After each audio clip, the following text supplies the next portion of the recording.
Independent fire, lads. Fire at will.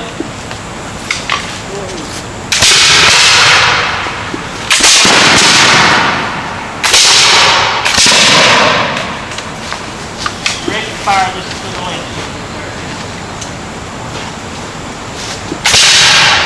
Take that a little bit. Well, taste the powder anymore. Oh yeah. It's like victory, don't it? Now what you see them doing right now is called firing partners. They've got behind some cover. One will load, step forward, while the other one's taking the tree and making sure to stay behind those trees. Did you fire it off?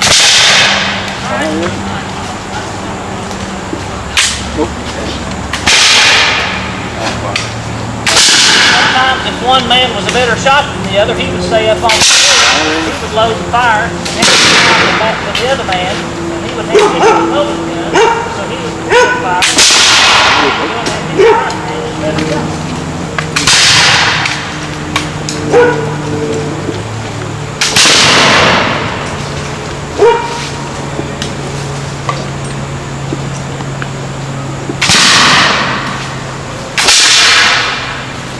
Fire what you got, back to the line.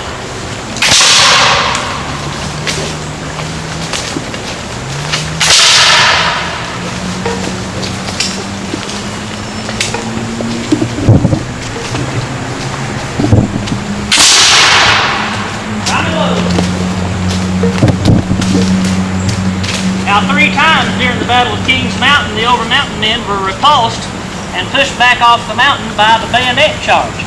The British and Loyalists were armed with Brown Bess muskets and Charleville muskets that had been captured at Charleston. Charleston, South Carolina fell to the British. So they were armed with muskets and bayonets, big long knives on the end of their muskets. Now these men cannot withstand a bayonet attack. You cannot attach a bayonet to the end of a rifle. So 3 times they were charged off the mountain by the British with bayonets. And on that 3rd push, they were able to break through the lines and to break through the Ferguson's line and make it to the top of the mountain.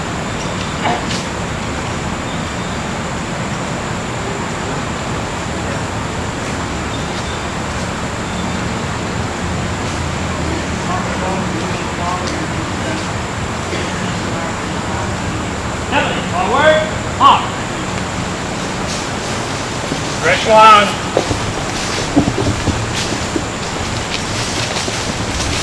Company, halt. Make ready. Take aim. Fire. Reload, lads. Reload. Independent fire. Fire at will.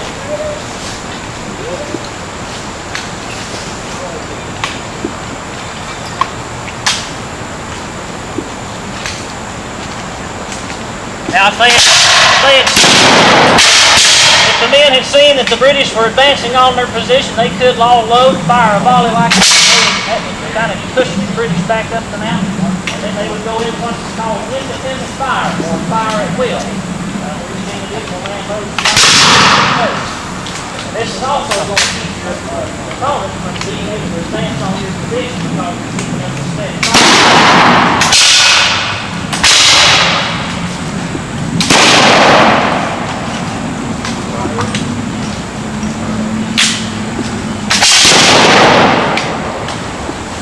Fire what you got, lads, and come to the show.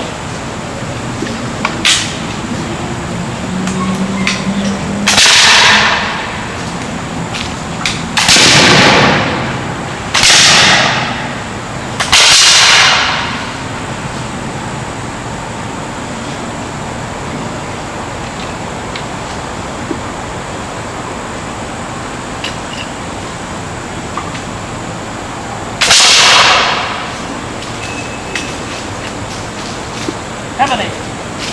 Right about, face. And then rest to the right.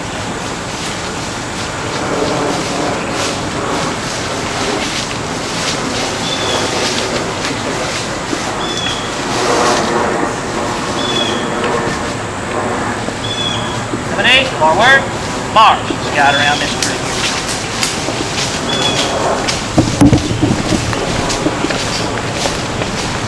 Come on in, take care. Oh. Oreo, what? Rest on your fire. Alright, so back to Ferguson, commander of the British forces. He was said to have been wearing a check hunting shirt over his uniform. Captain Ferguson was the only true British redcoat at the Battle of Kings Mountain. He had been born in Great Britain and had been originally an officer in the 71st. He had been given the command of Inspector General by Lord Cornwallis to put together a loyalist army in the backcountry of North and South Carolina. So like I said, most of these men were provincial, or crews, or loyalist militia.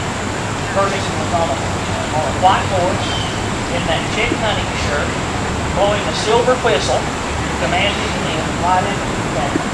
Had his sword in one hand, and his other hand had been made useless. He been wounded at the Battle of Brandywine, and so his other arm was in a sling. So he had his one of his aides de camp tie his feet into the stirrups of his horse, so he could guide the horse with his legs. Ferguson was fired upon and killed, but his feet were still tied to the stirrups. And so the horse dragging him around the mountain. And finally they got him to stop, made it up to the tree. One count said he breathed one final time and died. He probably there the wind before after. When they inspected his body, he had 8 bullet holes in it. Robert Young, who was one of the older combatants at the Battle of Kings Mountain in '62, he has been given the credit for killing Captain Ferguson. But 7 other men, their names pretty well. They killed Captain Ferguson.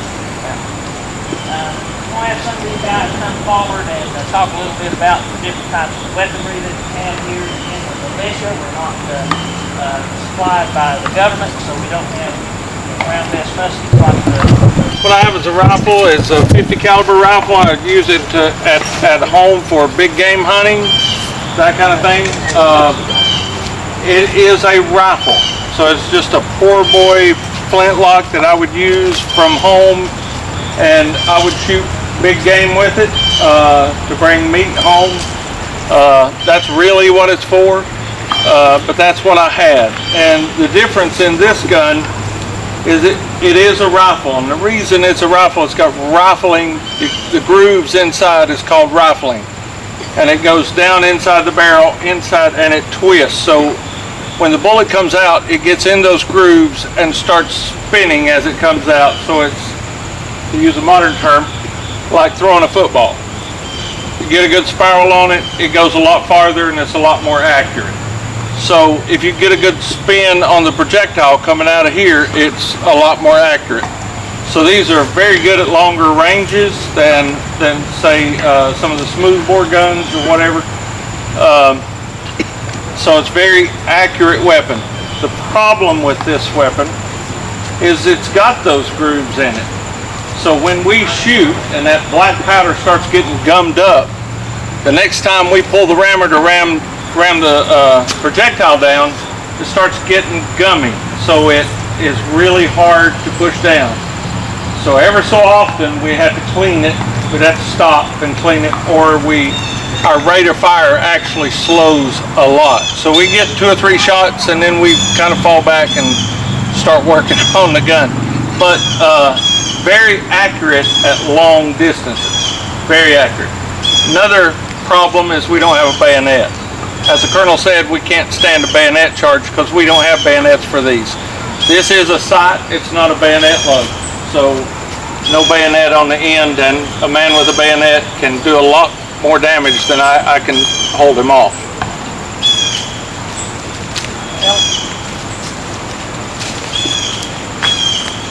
What I have here is a Fowler, and unlike that rifle that he showed you, I have a smooth bore in this. Now this particular one is a 62 caliber, which is the equivalent of a 20 gauge shotgun.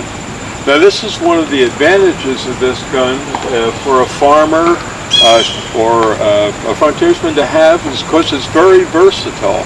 When you load one of these flintlocks, you put some powder in the priming pan, and there's a touch hole that goes over into the main barrel. You put the powder down here and your shot, whatever you're going to, and then the flint makes a spark, hits that, it goes through and it goes off. I can put a solid ball, a 62 caliber ball in here, and I'm not as accurate as he is, but at 100 yards or what I can see in these woods here, I can shoot a deer, I can shoot a bear, I can take down anything. If there's a lot of squirrels, if there's rabbits, if there's birds or something like that, I simply put in shot with a wad over top of it to hold the shot in, and I can use it as a shotgun. It is very, very versatile. Like the rifle though, I have a front sight up here. I can't put a bayonet on there, so I can't fight a bayonet charge. But for close range, for shotgun, for 100 yards maybe with the rifle, like a rifle, this is a great weapon. Thank you. All right, do y'all have any questions before we dismiss today? Yeah, I got a question. Yes. Yeah. I read the book that was written in the 1800s about the battle. Okay. And according to the book, there was 3,000 men here, and they took 950 of the toughest guys. Is that correct? So the men that gathered here, there were about 900 that left from Sycamore Shoals, but they were gathering men along the way. Wilkes in Surry County, North Carolina, other men from South Carolina fell in with them. So by the time they got to the Cowpens, which is a battle site today, the Battle of Cowpens had not been fought at the time of Kings Mountain, but the last night before the Battle of Kings Mountain, they spent at the Cowpens. They probably, I don't think they had 3,000. They might have had 1,500, 1,600, you know. I think it was 1,800. What a lot of the men had gotten into some green corn and were experiencing the Carolina quick step, if you know what I mean. And so some of them were pretty ill. A lot of the horses had been ridden, you know, pretty hard. And so they did choose about 900 of the strongest men, fastest horses, sent them riding through the night there at Cowpens to get to Kings Mountain. Because it was there at the Cowpens is where they discovered where Ferguson was, that he was at Kings Mountain. When they arrived at Kings Mountain, Ferguson had about 1,000 men as well, so it was pretty well equal in number. But of course they were encamped on top of the mountain. Kings Mountain is shaped kind of like a boot. And it's real steep on one end and kind of gradual slope on the other. So there were different types of terrain the men had to navigate, you know, to get up the mountain. But Ferguson was he was very confident in his ability and his men's ability, and he had stated earlier that God Almighty and all the angels of heaven could not remove him from Kings Mountain, that he was king of Kings Mountain. And his words were very prophetic because he is still on Kings Mountain today. He has yet to leave Kings Mountain. He's buried there where he fell. Yeah. I've been to Cowpens and Kings Mountain. Yeah. And according to the book, it was written in 1880. When these guys got up to the top, they got tomahawks and they were going to kill every one of them. Yeah. And all the 8 colonels had to calm them down. Yeah. Is that true? I would say that was probably going on because of some of the things that the Loyalists had done to some of these men's families, especially the men who were living in South Carolina, upper part of South Carolina. Yeah, there were some atrocities that happened on both sides. One thing that they did do, Ferguson had written a letter to kind of drum up support among the Loyalists in the area. And he said, if you wish to be degraded forever and ever by a set of mongrels, say so at once and let your women turn their backs upon them and look for real men to protect them, you know. But he did not say degraded. He said, we're in polite company here, but he was very rude and very crude with what he said. Well, when they found his dead body, they wrapped him in a raw beef hide, and they performed the act that he said he was going to perform on them before they buried him. And so he's buried there at Kings Mountain. Yeah. The men that they had left behind at Cowpens, they told them to get there as quick as they could, you know, as best they could. As the battle was winding down, those men showed up. And so they thought that the battle was still going on, so they started fighting when they got there, and so it kind of swelled up again, and so the men had to calm them, get things back in order. So yeah, there was a bit of confusion there at the end, toward the end of the battle. Yeah. Good question. Very good questions. Anyone else? Yes, ma'am. So if this Kings Mountain, the Loyalist side, was also militia, how did people tell each other apart? Okay, so like I say, most of them looked like this right here, just your own personal clothing. The Patriots wore pieces of paper in their hats, and the Loyalists wore sprigs of evergreen in their hats. So that was one way, Plus, the Loyalists are on top and the Over Mountain men are on the bottom, so you're shooting at the man coming down the hill. Yeah.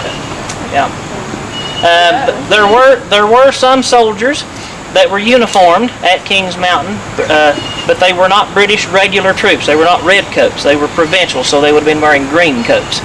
And they were from New Jersey and New York, provincials. Great questions, y'all. Anybody else? Did these guys fight at the Battle of Cowpens 3 months later? Some did. Now the whole group did not come back together, as a fighting force after that, But some were at Cowpens. A lot of the men that were under the Virginians, who were under William Campbell, fought at the Battle of Guilford Courthouse, which was also the next year in March. So yes, some of them certainly did fight in other battles after that. Anyone else? All right, thank y'all. Glad to give this crowd a fine 3 cheers. Hip hip. Hoorah! Hip hip. Hoorah! Hip hip. Hoorah! How many shoulder yours, Firelock? Care to drop that line there, Taylor? Right face. On the left foot, forward, march.